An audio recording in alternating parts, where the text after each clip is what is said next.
What are the commonalities among leaders who sustain excellence over an extended period of time?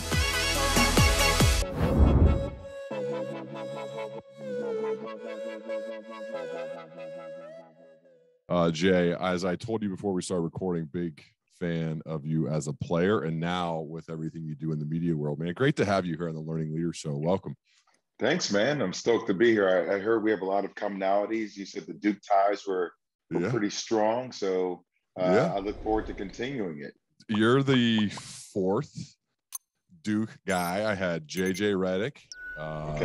Wojo, who, by the way, I just saw last week at my workshop in Arizona. He was awesome. And I had Jay Billis. So we've got some good Duke guys here now. I got you. So when it was you were presented, I said, oh, man, yeah, I got to talk to Jay. Well, this is going to be good.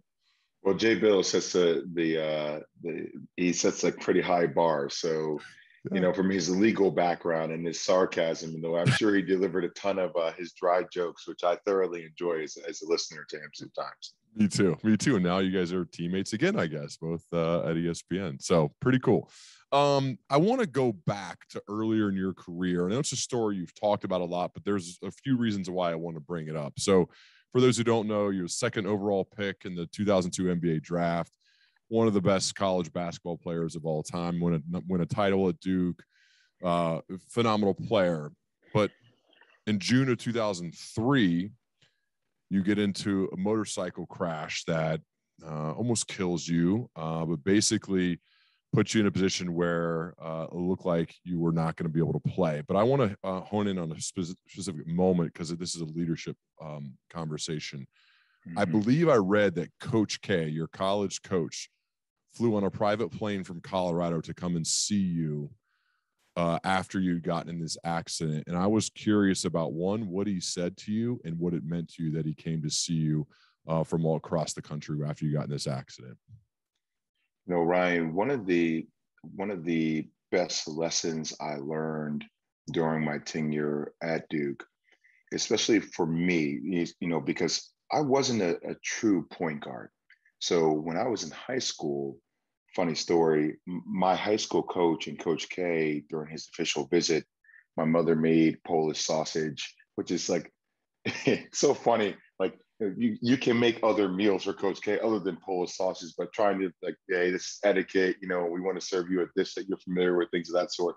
And my high school coach and Coach K literally almost got into a little bit of a spat because Coach K said that, you know, he thinks I'm the best point guard in the country. And my high school coach said that I'm better suited for the 2 or the 3 position because of my ability to score.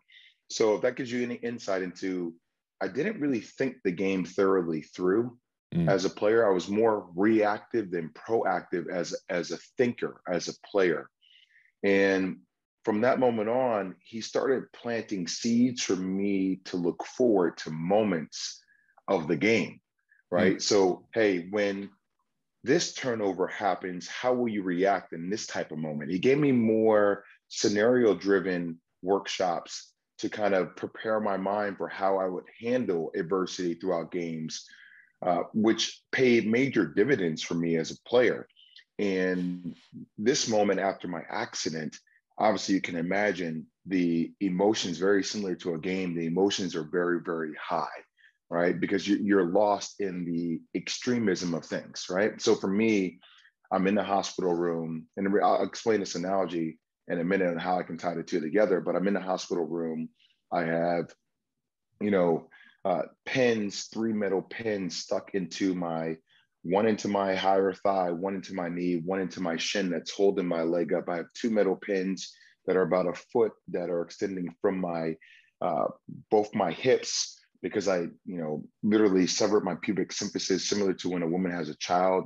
It splits open. Mine split open 13 inches. So my pelvic bone is kind of fused together with these pins, and my knee is kind of, you know, laid up into the air, extended. And, you know, you're having all these devilish thoughts in your mind during that time. What the hell did I do to myself? Why did I even put myself in this position? I was on the verge of achieving all my dreams. I felt like I had just figured out my first year in the NBA, you know, not just how to play the game, but how to live the lifestyle and not get lost in all the BS that came along with the lifestyle of being somebody, a pro. And there was a lot of anger and there was a lot of sorrow combined together.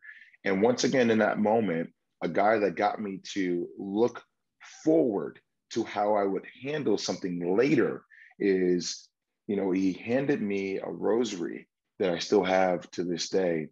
And I'll never forget, obviously, seeing his walk. I know that gait, seeing him walk down the hallway a little bit. And I thought I was dreaming because I was so high on, different, I was high on morphine and all these other different habituates that they gave me.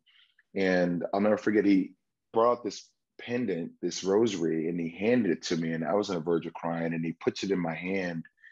And he just says, you're going to give this back to me when you play again, because you are going to play again.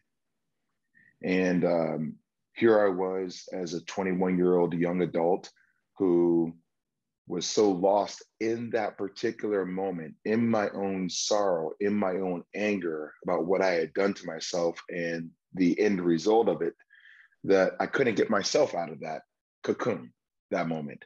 And once again, giving you a reference point to look forward to about what you're going to accomplish to get yourself out of that mindset that you're currently in.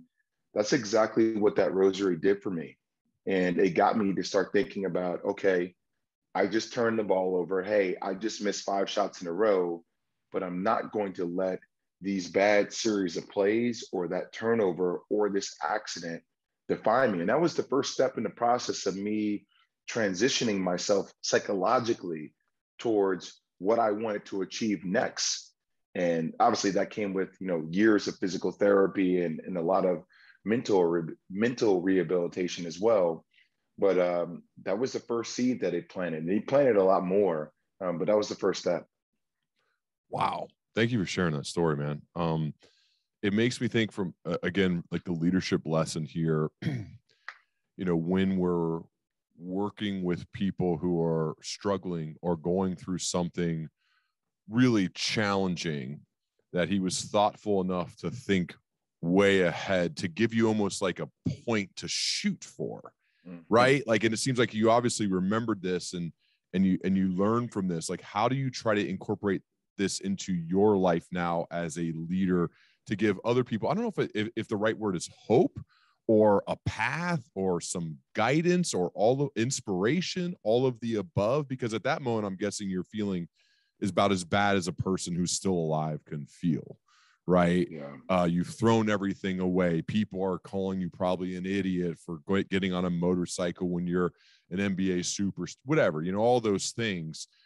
So what have you taken from that now that you try to incorporate as a leader for other people when it comes to giving people some direction or something to shoot for? Well, you naturally do this. I think leadership first starts off with initiating a conversation, because in order to lead someone, you have to know who someone is. You have to know how they tick. And I always found that to be a pretty arduous task for a lot of coaches when I get a chance to go around the country and see the different styles in which people communicate, when there is one, I guess, generic theme to how people lead, right? You can't just lead one generic way. You have to understand who you are as a team, what your overall mantra is as a team, and then how your individuals have built connectivity to become one. And I think that's very important. So, for me personally, trying to ask questions about who people are, where they come from, what's their background, how they think about particular situations. How would you have handled this if you were in a position of leadership? And I think by asking those probing questions and understanding how that individual is motivated, then I tap into more, how can I build a bridge about what we have more in common than how we're so different? I think everybody tries to lead from a place of, and I think it's also a byproduct, Ryan, of social media. Let me showcase how I am different. Let me showcase how my lifestyle is better, or I have different access to you. And for me, the way I found to motivate individuals, especially either companies I invest in or just every single day work, going to a show for 4.5, 5 hours a day, is not only let me lead by example, but let me lead by getting to know you and understanding you. And finding ways to relate to you. You know, one of my friends that I work with just had a family member that they lost in North Carolina. And so for me, going to a place of saying, what hospital was she at? I'm saying, oh, she was at Duke. Okay, well, I have a lot of connections at Duke. Is there anything I can do to help you? I have a home down that way. I have a doctor down that way. Here are the people I know from a hospice situation that can help you down that way. A priest I know down that way in case you just want to pray. I'm not even sure that you're religious. So by posing all those different scenarios and those different optionalities, that person actually started telling me more about themselves. And I think now, whenever we talk, the connectivity, the relation that we have, those are cross-reference points, right? That you build off of. And that builds trust, Ryan. And before I can run through a wall for anybody, before I can exert myself to points of exhaustion where I'm working my tail off, I need to know who I'm working for. I need to know what I'm working with. And I think those are the kind of reference points that are imperative to help you lead, is just understanding who people are to begin with. Wow. I mean, you just come across as like such a thoughtful dude.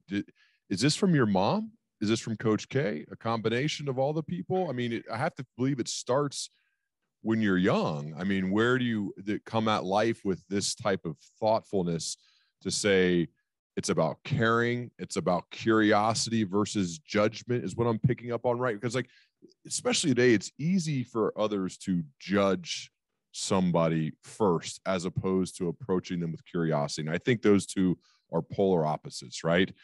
And so I always, like, as a dad, that's one of the things I try to say is like, let's lead with curiosity instead of leading with judgment. Meaning, even if they're doing something that you disagree with, instead of just judging them, let's ask them why, or wonder why, or have a conversation about that to say maybe we can work through it and try to learn from one another.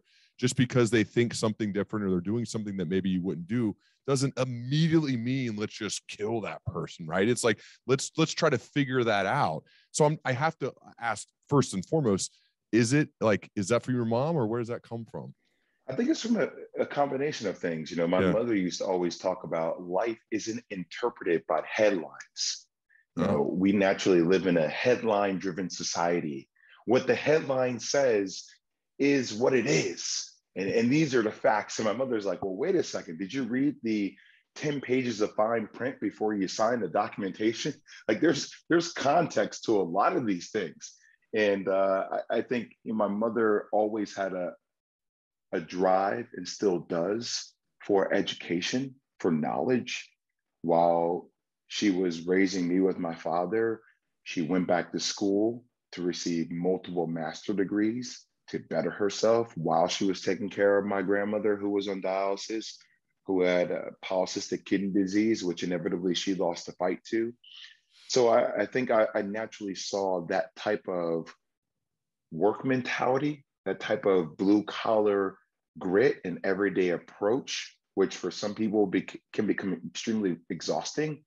I also think my father, you know, working at Amex and leaving every single morning and going on trips. And I think the combination of those two, combined with obviously Coach K, during, you know, that time in my life where I was trying to absorb as much as possible when you're in your formative years, you know, 17, 18, 19, 20, and little things like shaking somebody's hand and looking them in the eye, and accountability. You know, for me, I had the foundation of awareness, but I don't think I activated that foundation when I was younger. I was careless. I was too busy moving, not thinking about how I wanted to move, Ryan, if that makes sense. And I think when I got to school, I saw that, hey, just because I'm moving around a lot doesn't mean that I'm being effective, right? It doesn't mean that I'm actually being efficient with my movement. I think that's where Coach K started to fine tune a lot of that thinking. And obviously, I think that my accident, I never had a moment in my life that I was forced to stop. I was doing a lot of thinking on the fly. And my accident was the first time where I got the miles per hour, the speedometer was always at 100 or higher. And I was forced to be at 0. And I started seeing the world in a different way. I started seeing, I was doing all these things, but how was I really creating impact? Because the world kept going. You know, there was another headline, there was another news story, there was another athlete coming. I saw Kirk Heinrich get drafted. I saw the Bulls move forward. I saw Coach K move forward with other recruits. And, you know, all these people that were in my inbox saying, I wish you well, I'm praying for you. They have families, they had lives. And it left you to the point that, excuse my language, but like, shit. Like, at the end of the day, I have to pick my own ass back up. Like me. Like the tools that I've been given, I have to pay attention to what those tools were. And now I have to apply them to my life. And just not say it, but actually start trying to live it, and hold myself accountable without having a Coach K, or without having an NBA coach or Jerry Reinsdorf, the owner of the Bulls, without having an agent, me as my own man. Like, what principles and standards am I living by?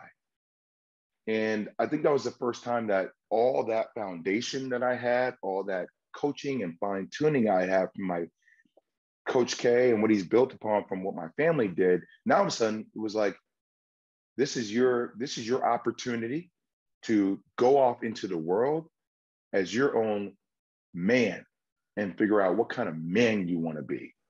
And that was a challenge I took. This forced stoppage in your life. So there's definitely some downsides, right? I've read a lot about the depression and the suicide attempts and the drugs, right? Pills and OxyContin and drinking, right? That you leaned on, it sounds like, to get through that. And as we get past, I mean, you're welcome to obviously share about that. I think it's probably useful to hear about that. But what I found today, Jay, working with so many leaders, is the fact that a common theme is nobody stops. Like, nobody takes time to pause and reflect and think. And it's just back to back to back to back. And then if you reflect back, like, am I making an impact? I know I'm busy, but am I actually making an impact? And so maybe you can share how being forced to do that has made you so much better. Certainly not what you thought. Like, you expected to probably be playing basketball forever, as long as possible, and this forced you to stop. And it sounds like, though, that's what's made you now have such an impact in the world, just in a way that maybe you had not expected earlier. Yeah. So, and I'm with you, man. Impact is what I want my legacy to be. So I had that stoppage moment, which was a pretty significant moment in my life at the age of 21. You know, when I first came to Duke, I really wanted to wear the number 32. That was my high school number. Obviously, Christian Laettner had that number and retired that number. So it was, you know, out of the stars. It was out of my realm, my reach. When I came to school, and I'll never forget, I came inside Cameron Indoor Stadium after I was speaking to Coach K, and my father was there, and he was sitting in the gymnasium and he was looking at the rafters. And I came out and I said, you know, Dad, what an incredible conversation with this guy. Like, I sometimes have to pinch myself, Ryan. I meet a lot of coaches, and a lot of coaches have special qualities. I was coached by one of the greatest minds to ever coach the game of life, not basketball. Like, basketball is so insignificant, and it would not put the right value on the lessons that Coach K has been able to bring into my life. This is a life leader. So for me in that moment, after having a spiriting conversation with him and then being channeled and focused the right way, I came out and said, you know, Dad, this is the place. I need to be here. And he said, you know, son, I've been thinking about Coach K, the academic qualities here. It seems like there's no school with the better combination of both to help you become the young man I know you can become. And I'm looking at the numbers and I see that 11 is retired, Bobby Hurley. I see 33 is retired, Grant Hill. I see 44 is retired, Dick Grote. It feels like the number 22 is the missing link. And I'll ask you, do you want to be a king among kings, or do you want to be a king among men? And for me at that moment, I was like, I want to be a king among kings. He's like, well, you should come here and take your place amongst the kings and get the number 22 retired. And I tell you that, Rye, because my 22nd birthday, my leg is strapped up. I can't walk. I'm in the wheelchair.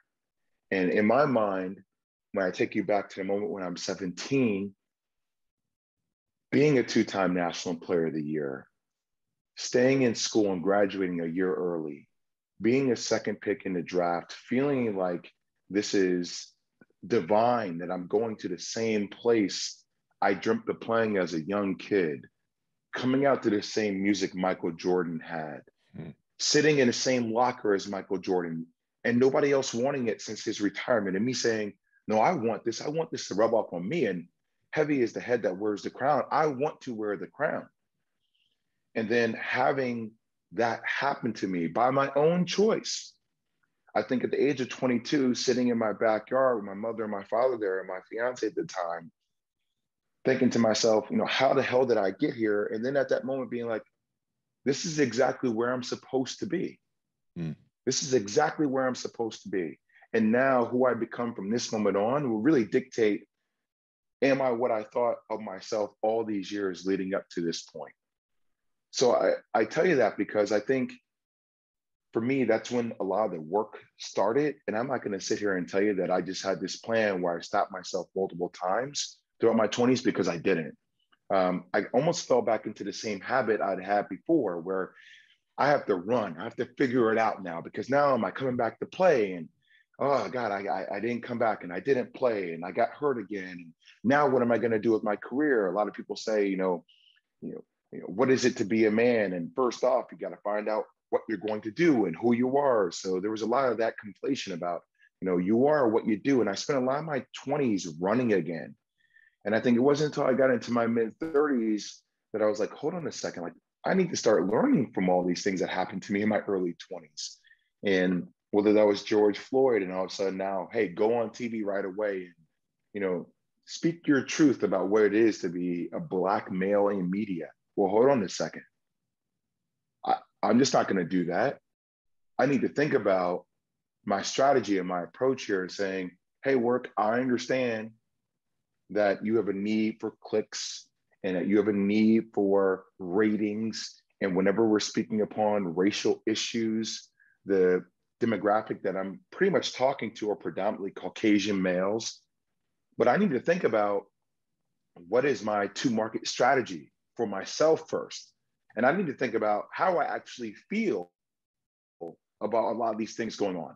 And instead of just saying, this is what it is and people need to get on board, how am I doing that in my own voice to build more connectivity, to make you understand that, yes, I am an African-American male, but I also have so many traits that are so similar to you, middle-aged Caucasian male in Cleveland, middle-aged Caucasian male in South Dakota.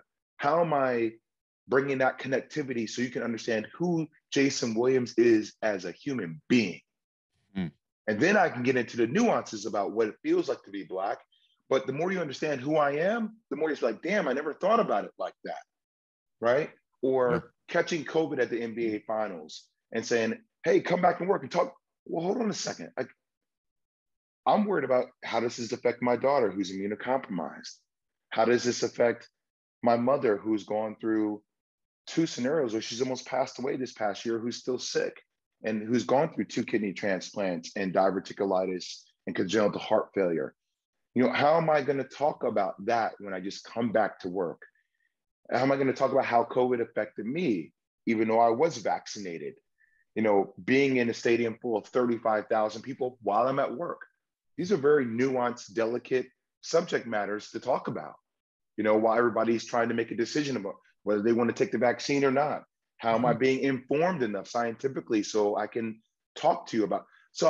Now I feel like as a 40-year-old man, I've done it multiple times in my 30s where I say, let's just call a timeout. Give me a full timeout. Basketball, give me a full timeout. Let's talk strategy here. Let's talk about what all the details were that led up to this point, and let's talk about how we're going to strategize moving forward, which is very important.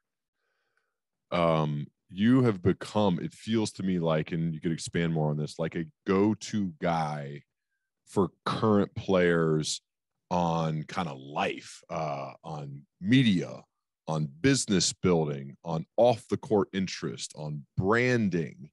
And I don't think you become this guy just because you want to. I think you have to be someone who adds significant value to others' lives, especially from professional athletes who can basically have anybody they want in their inner circle to work with, to partner with, right? And I know from seeing, there's tons of people who do this with you.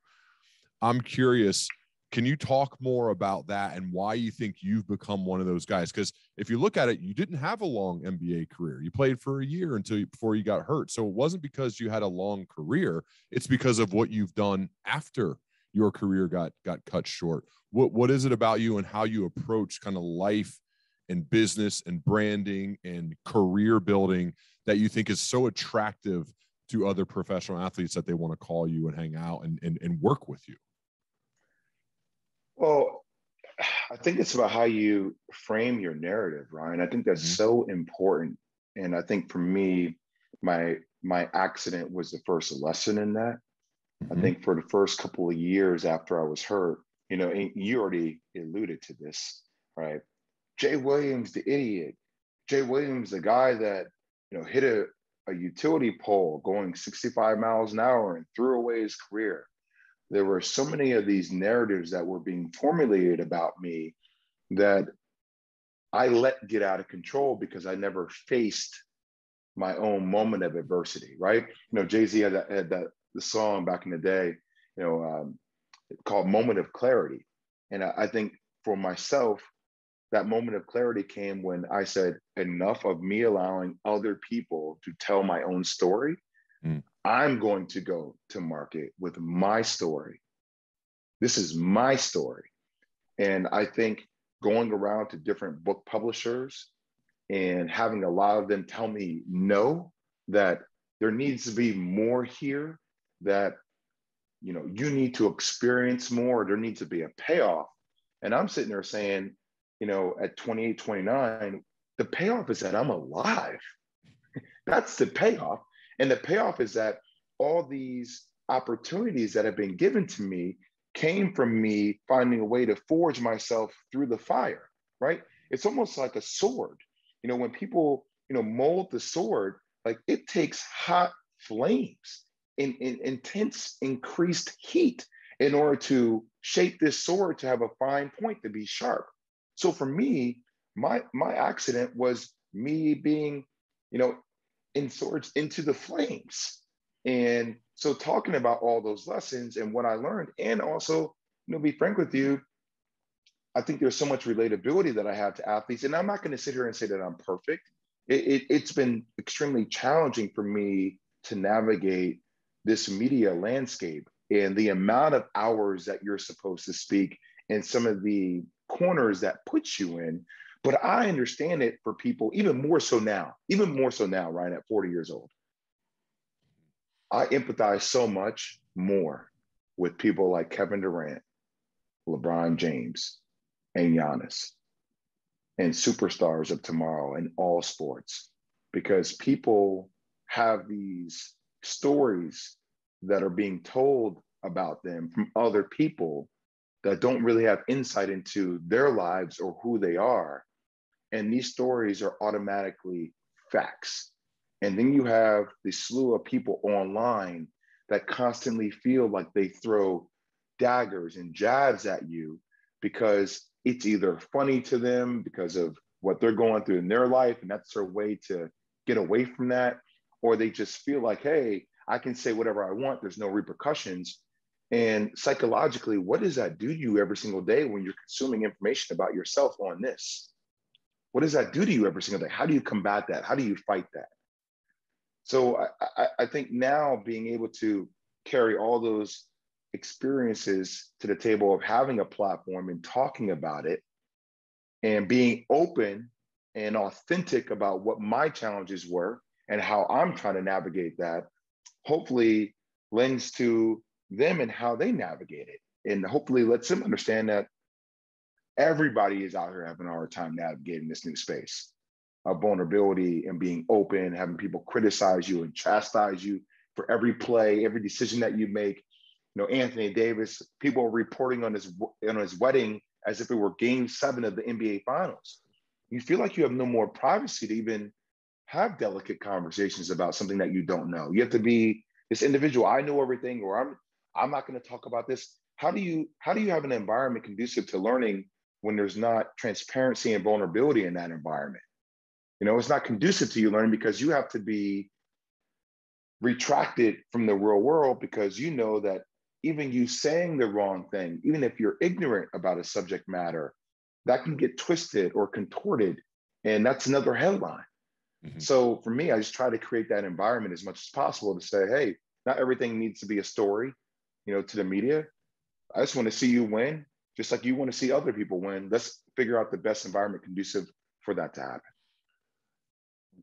So I watched you this morning, actually, on your radio show simulcast on the ESPN networks. And one of the things I've come away, I talked to my brother about this recently too. I was like, Jay Will just seems to be always so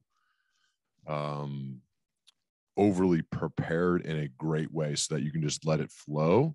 I would love to learn about this, maybe a little kind of, I guess, inside baseball talk, but because it's my own curiosity, but like, what is your prep process like to make sure you are ready to roll when the lights turn on, when the microphone turns on? It just seems like I've never got a sense, whether you're on Get Up or other shows or you're analyzing a game at the finals, whatever, I've never got a sense that you've shown up without being fully ready to go. Can you walk us through like your prep process? Because I think this applies to any leader in any job about how they get ready for the moments of their career and their day-to-day job. Yeah, that prep process really never turns off, right? I mean, behind you right now, I literally have CNBC on, and I'm watching what's happening in the marketplace. You know, there's been a lot of fascinating things I've learned about myself over the past several years. You know, and Jay Billis was actually one of the first people to put me on. He's like, you do the work so you can reference the work, but you do the work almost as a parachute. You don't need the parachute, right? The parachute is there.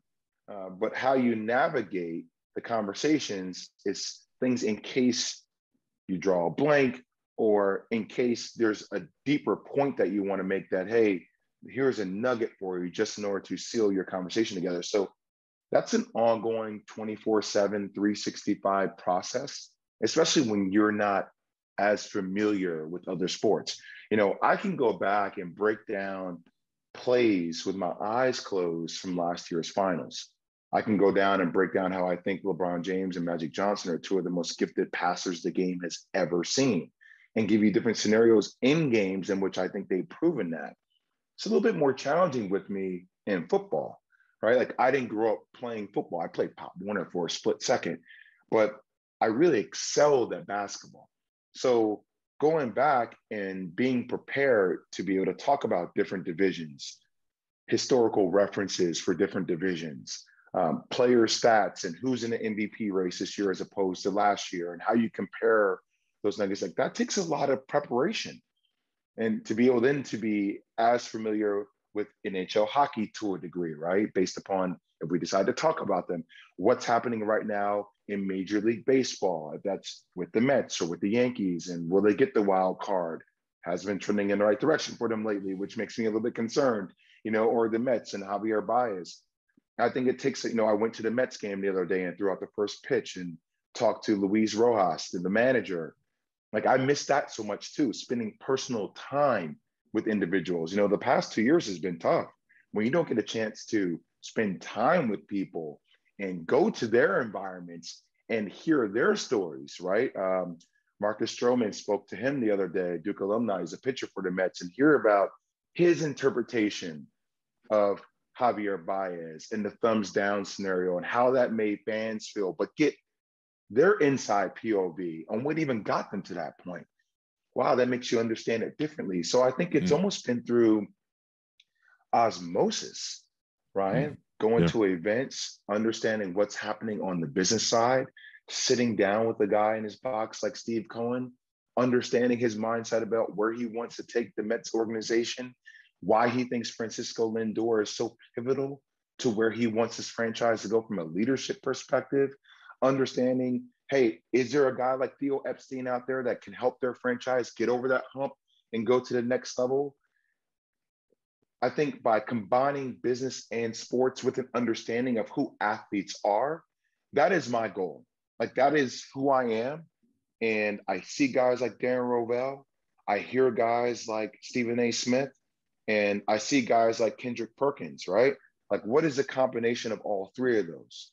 You know, some guy that can give you insight, some guy that can provide you relatability, but also a person that understands structurally where this business is of the sport and where this business is going. I feel like that's my sweet spot. And that's what I love to do. It's unique. Obviously, I can't think of another person I would put like who could do all of those things that you just mentioned. Jay, given what you do, you have to make decisions on who to partner with. You have to make decisions on where to work or what to do. And you've also, throughout all of that, gotten to experience all these amazing leaders and decide, like, do I want to work with him or her, or what am I going to do? So I'm just curious, if you think about all of those people, what have you found to be some of the commonalities among leaders in general who have sustained excellence over an extended period of time? Wow. What a great question.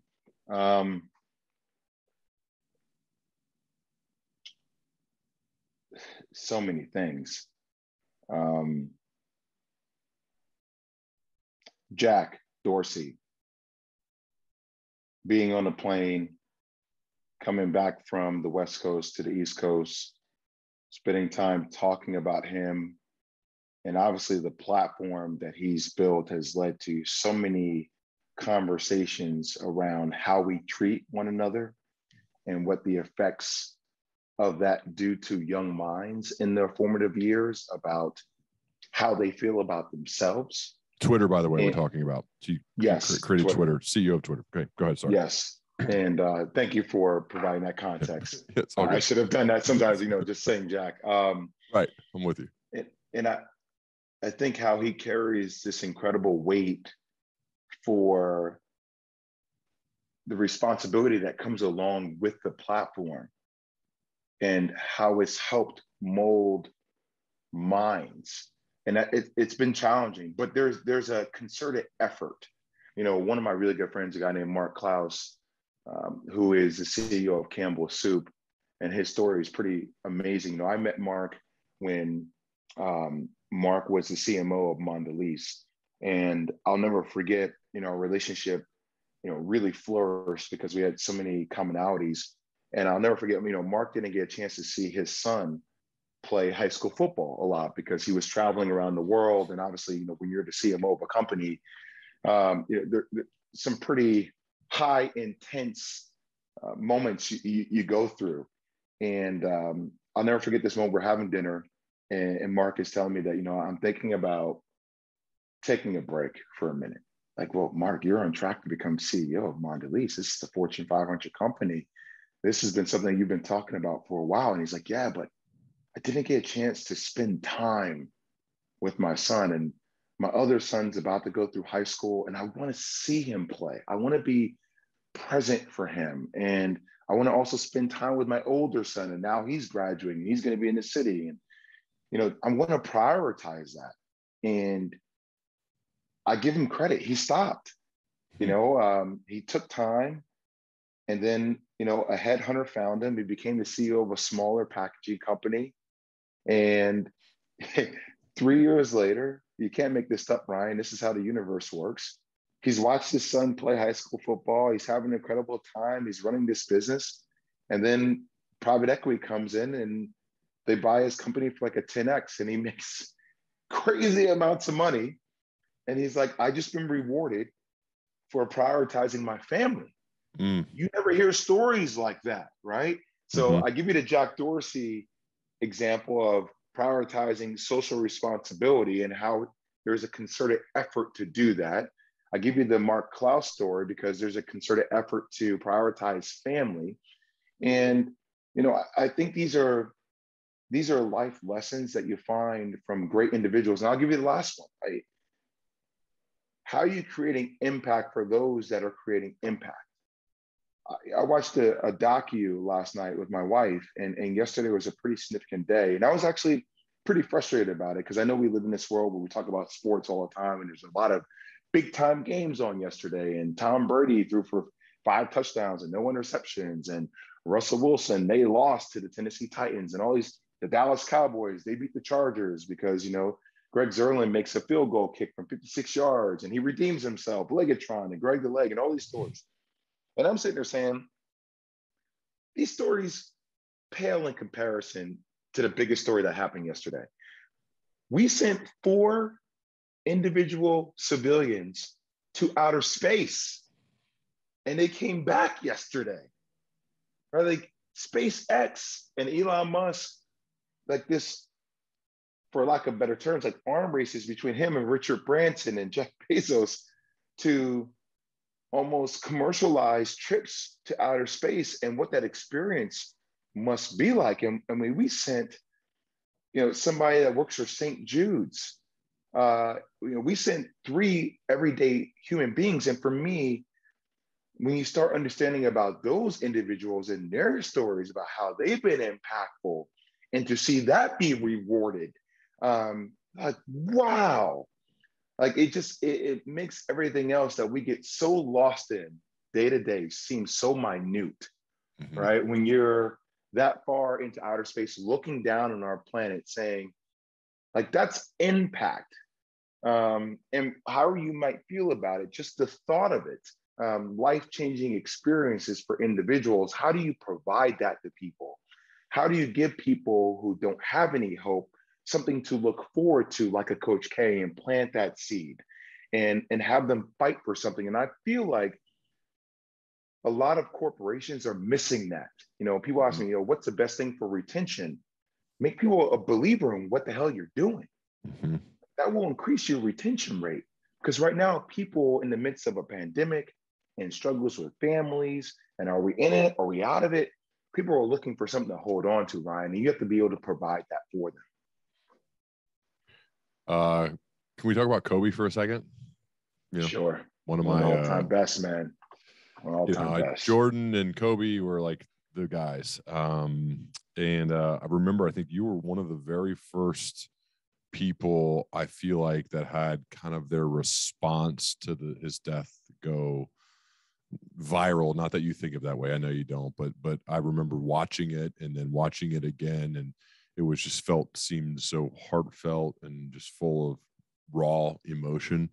I really, really appreciate it, especially because it was such a painful time. I mean, I obviously don't know him personally, but worship the dude. Could you talk a little bit about like him and what he meant to you, and maybe even that day as well when you gave that first interview, was on ESPN, and talked about his tragic death? I, due to my short career, didn't get the opportunity to spend as much time with Kobe that I'm sure I would have. But he impacted me so greatly in the shorter moments that we were able to share. Right, moments through the Players Tribune, and then obviously moments through a young player in the league. And one of the things I had loved about him is that and Jordan had it, and Steffi Graf has it. A lot of the greats do. There is this relentless pursuit to be the best. But for Kobe too, like there's also a little bit of a crazy side to me. Like, I knew one of his favorite songs that he listened to was the song, like the Halloween song by Michael Myers, right? Like it put him in that mindset, like, it doesn't matter who you are and what you are, don't F with me. Like, I am in killer mode right now, right? And how he would get himself to that maximized level of performance. And that was always a very special trait of his. But the most beautiful and the most inspirational aspect of Kobe Bryant to me was not as a player. It was how he was able to crystallize those same intangible traits that got him to maximize his talent on the floor, the way he was able to get those things to translate to his other missions after he was done playing basketball. And you saw a lot of that translate to him being a husband and him being a father.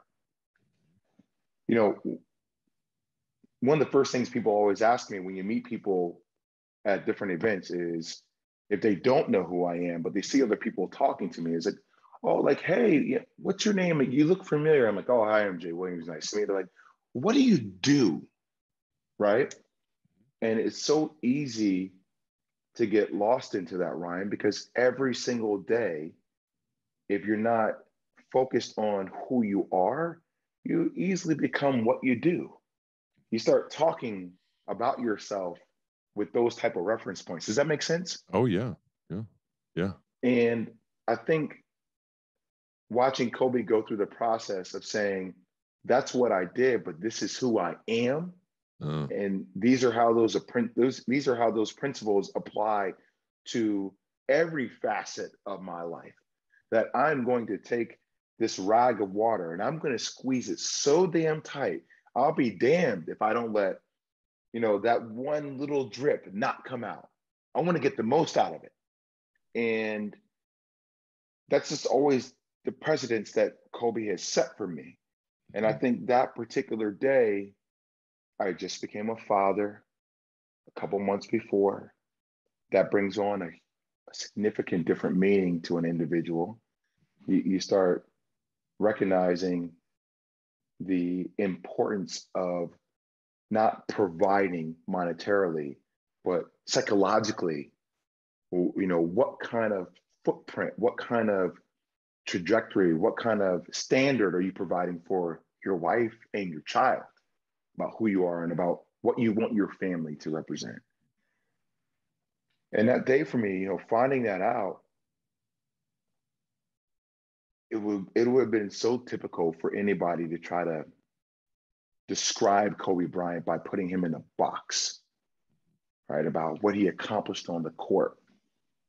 But for me, I wanted people to relate to Kobe Bryant, the human being, the dude who wasn't perfect, who didn't have everything figured out, who made mistakes along the way. But damn, that was not going to stop him from pursuing to be the best version of himself. Mm.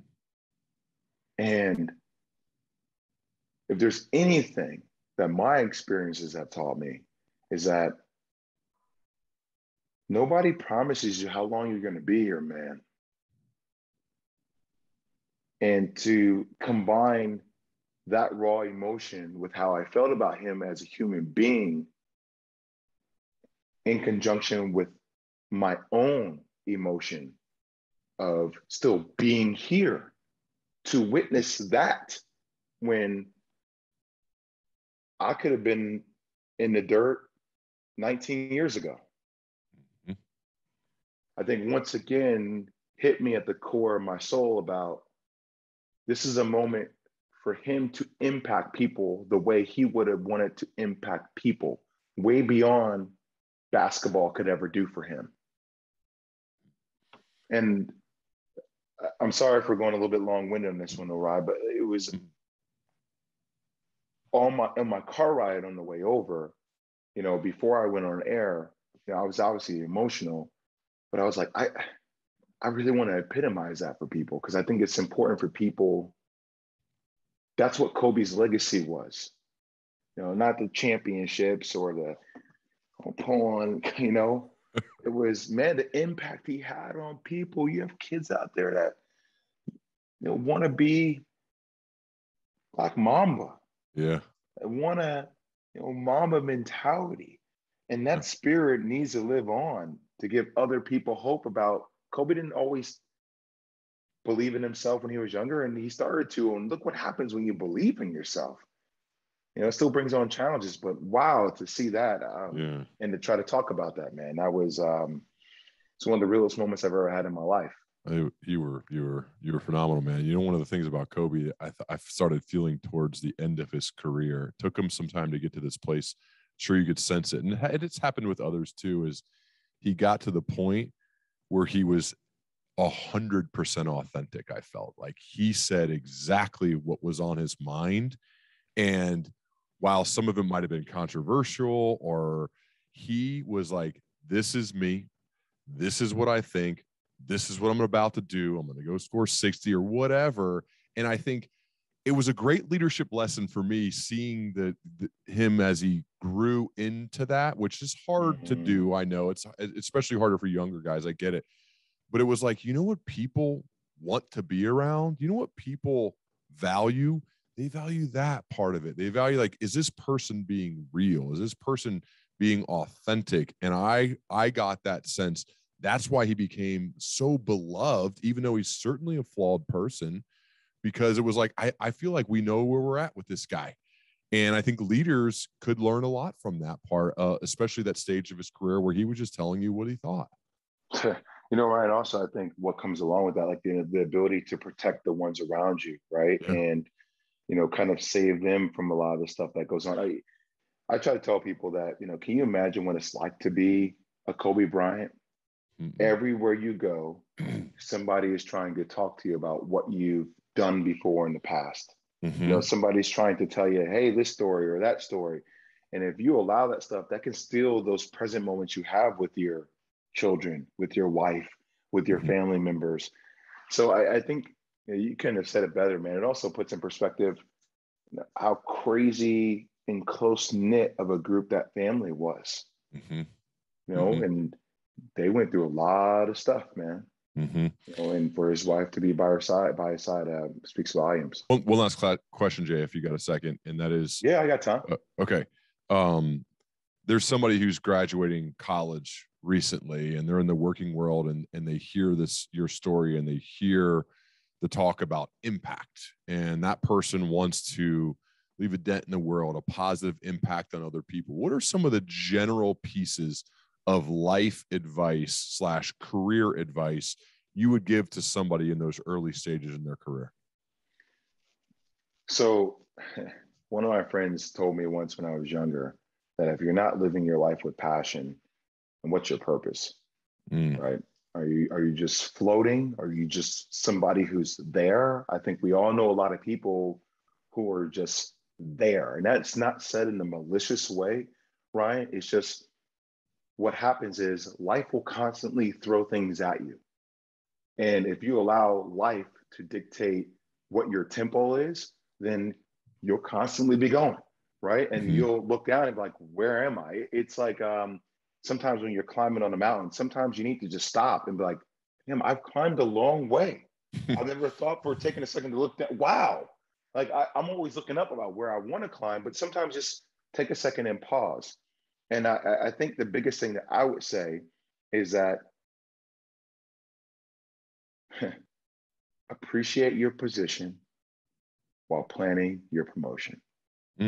So if you do want to live your life with passion, if there is something that you want to go out and accomplish, even if you don't like what you're doing right now, how are you utilizing that platform and that opportunity? Because I don't care what anybody says, whether you're a garbage worker, whether you're somebody who's an assistant, whether you're somebody who is an architect, that opportunity that you have to do that will afford you moments to take advantage of. You have to be in the mindset that you're appreciating it while planning for what's coming next. But you have to strategize about it. You know, a lot of people say, well, things are lucky. Yeah, I'm not saying that luck doesn't happen, but you have to put yourself in that position for luck to happen, right? And that comes with the mindset being ready to strike when that opportunity comes. And I try to tell people, whether if you're in college, if you're graduating college, how are you utilizing the resources around you? You know, are you sending emails to other alumni from your school? If you play a sport, are you inviting respective alumni from your school to watch you play? And I'm not talking about, let me send you a DM on social media. I'm talking about, are you sending this guy an email? Are you sending this woman a handwritten letter? Are you calling their offices relentlessly? And to that person, it's like, damn, I'm going to take a call. This guy's called 15 times. There are ways that you can make your mark, but how do you combine that relentless mentality or pursuit that Kobe had with appreciating your position while planning your promotion, with living your life with passion? People want to be around people who are passionate about what they do and what they want to accomplish. Don't be one of those people that allow life to dictate your tempo. You dictate your tempo. Love it. Jay, this is awesome, man. Where would you send viewers, listeners to learn more about you online? So I'm doing a lot more now, obviously on my social media pages, but we just launched a podcast with NPR. I'll be talking to a lot of individuals on how they scaled their own personal brands and what are the challenges and opportunities that come along with that. And so I'm really excited about that because I'm creating essentially a cheat sheet for myself by picking the brains of people who have done some pretty incredible things, right? So everybody's Smart move. Who are you talking to? Exactly. We're talking everybody, guys like Dwayne Johnson, how he's been able to do that, leverage. You got The Rock on. Well, we're working on procuring certain individuals. Okay, which I think will be really cool. Sorry, some of it might still be secret, I guess.